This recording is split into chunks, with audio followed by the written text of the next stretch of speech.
Olá, sejam bem-vindos à segunda temporada do podcast do Observatório de Regionalismo.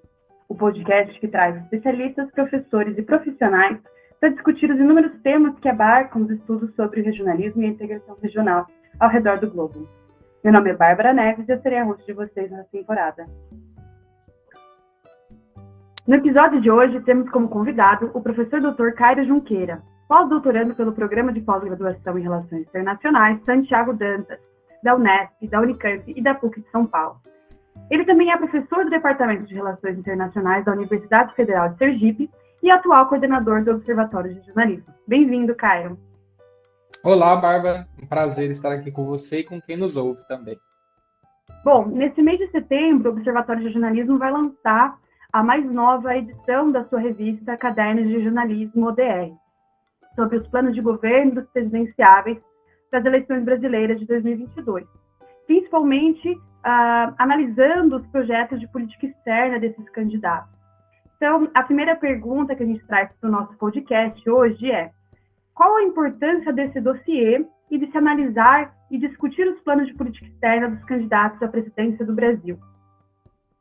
Perfeito, Bárbara. Bom, eu agradeço pela pergunta e é um prazer estar gravando esse primeiro vídeo e o primeiro podcast, ao mesmo tempo, sobre o lançamento desse dossiê, Política Externa e Regionalismo, os programas dos presidenciáveis nas eleições de 2022, junto ao Caderno de Regionalismo do próprio Observatório de Regionalismo, ODR. Então, a gente tem uma satisfação muito grande de estar refazendo esse trabalho, e digo refazer no sentido de que é a nossa segunda tentativa, é a nossa segunda atividade em tentar abordar um pouco desses temas e falando de um período que é muito importante aqui no Brasil, claro, o contexto de eleições.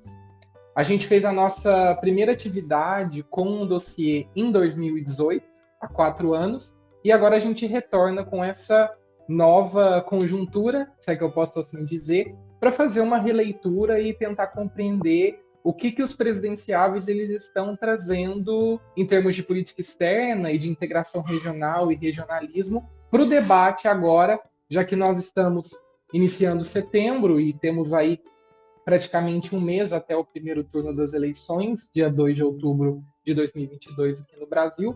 Então, o intuito, Bárbara, para ser bem conciso na minha resposta, o nosso intuito é exatamente lançar luz a 2 temáticas que, para quem é da área de relações internacionais, da ciência política e assim por diante, é de extrema importância, mas que por vezes a gente não vê tanto no debate político ali no dia a dia, né? E quando eu digo no dia a dia, eu estou falando não somente em aparições em TV aberta ou nos debates presidenciais que a gente tem, mas, enfim, nos discursos, nas aparições públicas diversas dos próprios candidatos. Claro que, quando a gente coloca em uma balança, Bárbara, temáticas, por exemplo, como segurança social, educação, saúde, economia, tem bem mais presença nos debates e nos discursos, né? Mas aqui, a importância da gente estar tentando trazer essa dimensão e essa visão sobre política externa e regionalismo é dizer que isso também tem a sua grande relevância, até porque temáticas que envolvem política externa e regionalismo em si, como você sabe, Bárbara, e quem nos ouve também, elas acabam refletindo dimensões da própria política interna, da própria política doméstica. Então, quando a gente fala sobre questões internas, como eu disse agora há pouco, que tem a sua relevância, é extremamente importante, a gente não pode tirar isso ou separar exatamente de algumas diretrizes da política externa. Por vezes, o que o país faz fora dele, para suas relações internacionais propriamente ditas, refletem exatamente algo que ocorre no seu interior. Então, isso que é importante a gente destacar, Bárbara. Obrigada, Cairo. E pegando desse gancho que você traz entre a importância, desses pontos e dessas políticas nacionais, mas também das políticas internacionais de um país, e pensando os presidenciáveis que a gente traz no nosso dossiê, quais foram as principais propostas de política externa que eles trouxeram que poderiam impactar as relações do Brasil com a região? Perfeito, Bárbara. Bom, nesse dossiê que nós estamos lançando agora, nós temos 5 textos, 5 artigos diferentes, Bárbara. Temos um artigo do Luiz Inácio Lula da Silva, escrito pelo Davi Guimarães e o Maurício Dias. Um texto sobre o Jair Bolsonaro, escrito pelo Heitor Hertal e Luan Pessoa. Outro do Ciro Gomes, escrito por Flávia de Araújo e João Vitor Mota. Da Simone Tebet, escrito pelo Paulo César Martins. E um último texto que nós compilamos, os 8 outros candidatos, são os candidatos que têm as menores intenções de voto, escrito por você, Bárbara, que está aqui, e o próprio Tiago Fernandes. Então, só queria destacar isso porque todos os textos foram escritos por pesquisadores e pesquisadoras do ODR, do Observatório de Regionalismo.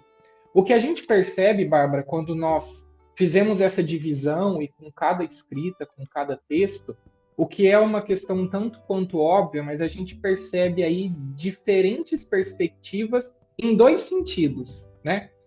Num primeiro sentido, alguns planos de governo que colocam ali a política externa e o regionalismo de forma mais direta, de forma mais aparente, e outros que por vezes nem mencionam. Essa é a primeira diferença. E a segunda é, para aqueles que mencionam, há diretrizes, há vínculos, há projeções, há perspectivas de relações internacionais para o Brasil bem distintas e bem diferentes, né? Por exemplo, quando a gente começa falando sobre as diretrizes e o plano do ex-presidente Lula, a gente tem aí uma dimensão exatamente, que é uma marca do que é colocado, que é um retorno, é uma retomada das diretrizes do governo anterior, na época em que o Lula foi presidente, de 2003 até 2011. Inclusive, o Lula ele retoma aquela alcunha, aquela terminologia que ficou bem conhecida, bem famosa, de uma política externa ativa e altiva, né? Então, isso significa o quê? Retomadas de iniciativas de cooperação Sul-Sul, foco na integração regional da América do Sul, especificamente. Então, são mencionados para a cooperação BRICS, para a integração regional Unasul, Mercosul, né? E o principal voz do plano do Lula é exatamente reconstruir a imagem internacional do Brasil, fazendo, claro, aí uma relação direta com o próprio governo atual do Jair Bolsonaro. Já falando sobre o Bolsonaro, é interessante que o plano de governo dele vai reafirmar alguns preceitos liberais e conservadores, vai ratificar princípios gerais do próprio Itamaraty, como autodeterminação dos povos, não intervenção, isso são princípios genéricos e gerais em si. Temos também uma ênfase em algo que vem sendo comentado praticamente durante o governo Bolsonaro inteiro, que é a possível entrada e a formalização da entrada do Brasil na OCDE, né, na Organização para a Cooperação e o Desenvolvimento, porque é uma dinâmica aqui que a gente vê o viés notadamente liberal, porque a perspectiva do governo Bolsonaro para um segundo mandato é que a OCDE sirva como um locus de atração de investimento e de capital, né? O entorno regional, Bárbara, para o plano de governo do Bolsonaro não tem tanto destaque, não vou dizer irrelevância, mas nada que seja consubstanciado. E eu diria que há uma mudança do tom do plano de Bolsonaro em relação às críticas que ele reiteradamente fez em relação à chamada ordem liberal internacional. Isso é um ponto bem interessante de mencionar aqui. Sem muitas delongas, já indo para o plano de governo do Ciro Gomes, aqui a gente vê uma outra questão bem importante, que no plano de governo do Ciro Gomes não há nenhuma diretriz de política externa e também não há nenhuma menção à integração regional. A gente só vai encontrar isso no livro que o Ciro Gomes escreveu e vem falando amplamente dele em suas aparições públicas e também um site auxiliar da sua campanha. Então, o próprio Ciro Gomes vai falar sobre Mercosul, vai falar sobre BRICS, vai destacar a questão dos Objetivos de Desenvolvimento Sustentável, vai também reforçar a integração latino-americana, mas ele sempre vai manter meio que uma posição, sei que eu posso utilizar essa palavra aqui, Bárbara, uma posição meio que equidistante. Então, ao mesmo tempo em que ele fala que a integração latino-americana não pode se assemelhar ou se aproximar a ideais bolivarianos, ele fala também que é necessário certa atenção e certa cautela em relação aos Estados Unidos. Em penúltimo, a Simone Tebet, ela também vai falar de uma recuperação da imagem do Brasil, mas por uma via que é nitidamente comercial e de captação de recursos privados ao país. Aí a gente vê, já que a Simone Tebet ela está no MDB, né? É uma agenda muito, muito forte para o partido, incluindo a parceria que existe com o próprio PSDB. Então, esse foco comercial e captação de recursos é algo visível no plano dela.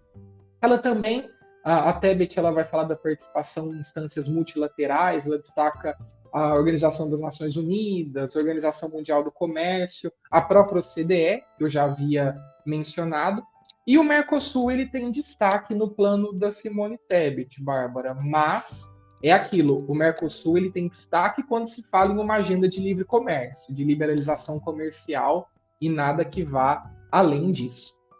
Por fim, para não me estender aqui na resposta e a gente já ir para a próxima, os outros candidatos eles estão agrupados aqui em espectros políticos bem diferentes, desde posturas políticas mais à esquerda, de centro, até posturas mais à direita em si, né?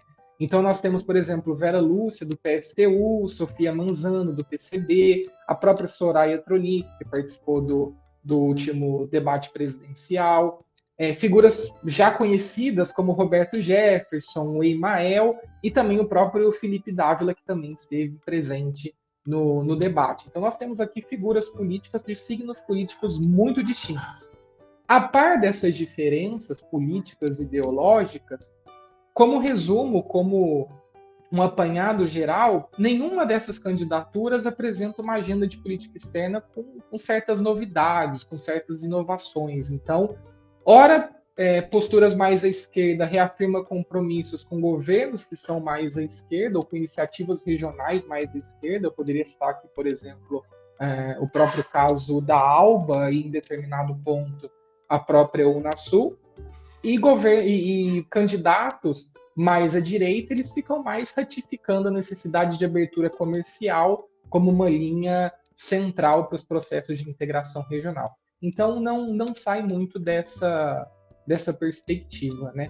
E no seu texto que você escreveu com o Tiago, né, Bárbara, vocês ainda concluem que grande parte das propostas tem ideias vazias. Então, já que você está aqui agora, eu gostaria de terminar essa resposta falando exatamente, citando o seu texto para fechar. Obrigada, Kaira. E é isso, né? O dossiê ele traz diversos debates, diversas análises e tentando contribuir para discussões não somente sobre as eleições do Brasil, mas como que escolher o presidente impacta na imagem que o país tem internacionalmente ou nas relações que ele tem, seja na região ou com o mundo, né? E aí, analisando esses planos de governo, quais possíveis futuros, Cairo, para o regionalismo, seja na América Latina ou na América do Sul, a gente pode pensar em dois cenários principais, de acordo com as pesquisas de intenção de voto. A gente tem, claro, o Luiz Inácio Lula da Silva e o atual presidente Jair Bolsonaro. Então, se a gente fosse pensar em dois cenários, um de reeleição do presidente Bolsonaro e um de eleição do ex-presidente Lula da Silva, como a gente poderia pensar nessas relações de política externa e no regionalismo do país, né, com seus vizinhos? Certo, Bárbara. É uma pergunta difícil, né, mas vale algumas considerações. Eu penso que são cenários completamente distintos. E essa minha afirmação agora ela não traz nenhuma novidade, mas é interessante ratificar isso. São cenários distintos porque o que o ex-presidente Lula coloca e o que o atual presidente Bolsonaro põe no plano de governo, cada um deles tem diretrizes ali muito diferentes, né? O que eu poderia dizer é que, vamos pensar aqui no primeiro cenário, o cenário que você colocou, Bárbara. Em um cenário de reeleição do Jair Bolsonaro. O que a gente vai ver, claro, é uma manutenção de algumas diretrizes que já vêm sendo apontadas. Talvez a única reticência que eu colocaria, considerando o plano de governo do Bolsonaro, foi o fato de eu mencionar essa relativa mudança em relação às críticas a uma ordem liberal internacional. Esse ponto foi extremamente visível durante o período em que Ernesto Araújo esteve como ministro de Relações Exteriores no próprio Itamaraty. Né? Essa crítica a um ordenamento liberal, posturas de um viés um pouco mais negacionistas, uma crítica às instâncias multilaterais, às organizações internacionais. Então, no plano de governo do Bolsonaro, há uma relativa releitura, há uma certa releitura dessa base. Mas, a par disso, Bárbara, em relação ao entorno regional, eu penso que o Bolsonaro, em um cenário de reeleição, ele não deve alterar o que já vem sendo feito. E o que já vem sendo feito? É uma falta de estratégia em relação aos processos de integração regional latino-americanos e sul-americanos. Né? Eu sempre recordo aqui de uma fala do atual ministro da Economia, o Paulo Guedes, lá no final de 2018, quando ele foi entrevistado, e ele mesmo disse que o Mercosul não seria uma prioridade para o Bolsonaro. E agora, passado quase 4 anos, a gente vê que isso, de fato, foi realizado. O Mercosul, durante o governo Bolsonaro, ele só teve uma grande serventia, uma grande valia, que foi no período em que o acordo Mercosul-União Europeia foi inicialmente assinado em junho ou julho de 2019. Tirando isso, não há uma política em torno do Mercosul, por exemplo. Não há uma diretriz no Bolsonaro querer retomar, por exemplo, uma perspectiva em torno da Unasul. Isso não.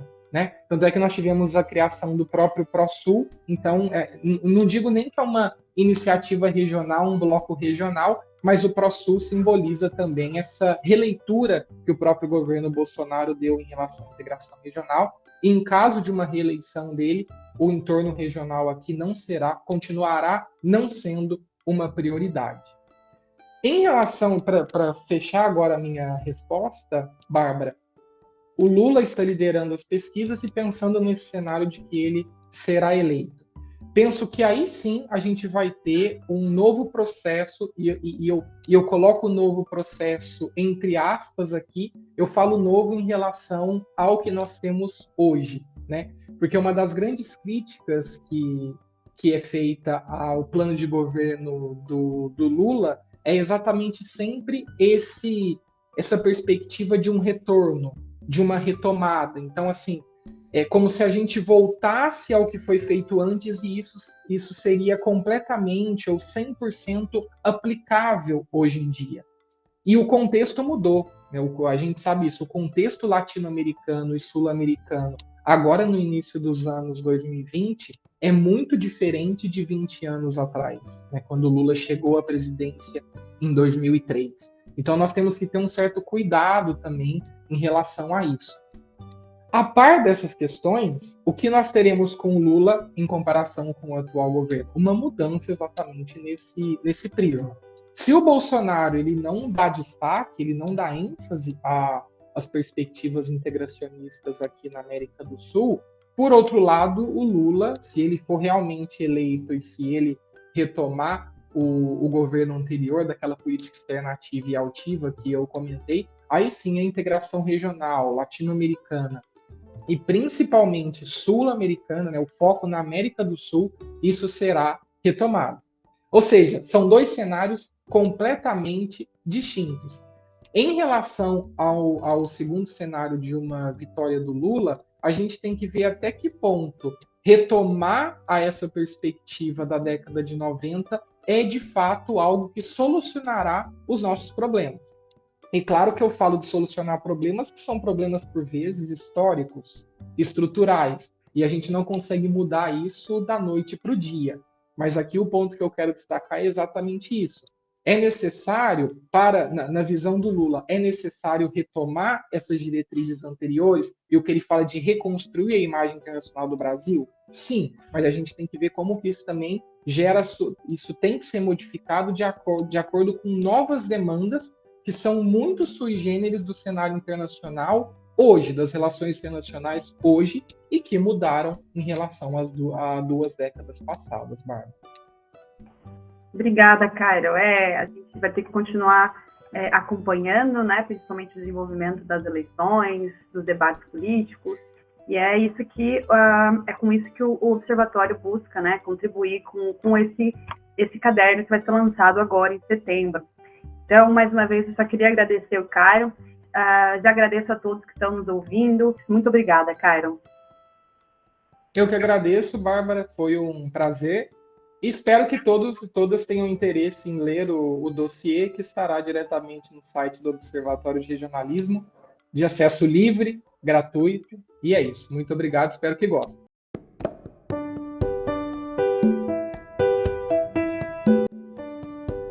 O nosso podcast chegou ao fim. Agradeço a todos que escutaram pelo Spotify ou nos assistiram pelo nosso canal do YouTube. Se você quiser ler nosso dossiê na íntegra, assim como acessar nossos conteúdos, entre no nosso site observatoriodejornalismo.repre.org. Vocês também podem seguir nossas redes sociais e acompanhar as novidades e trabalhos do nosso grupo no Twitter, no Facebook, no LinkedIn e no nosso Instagram. Até o próximo episódio.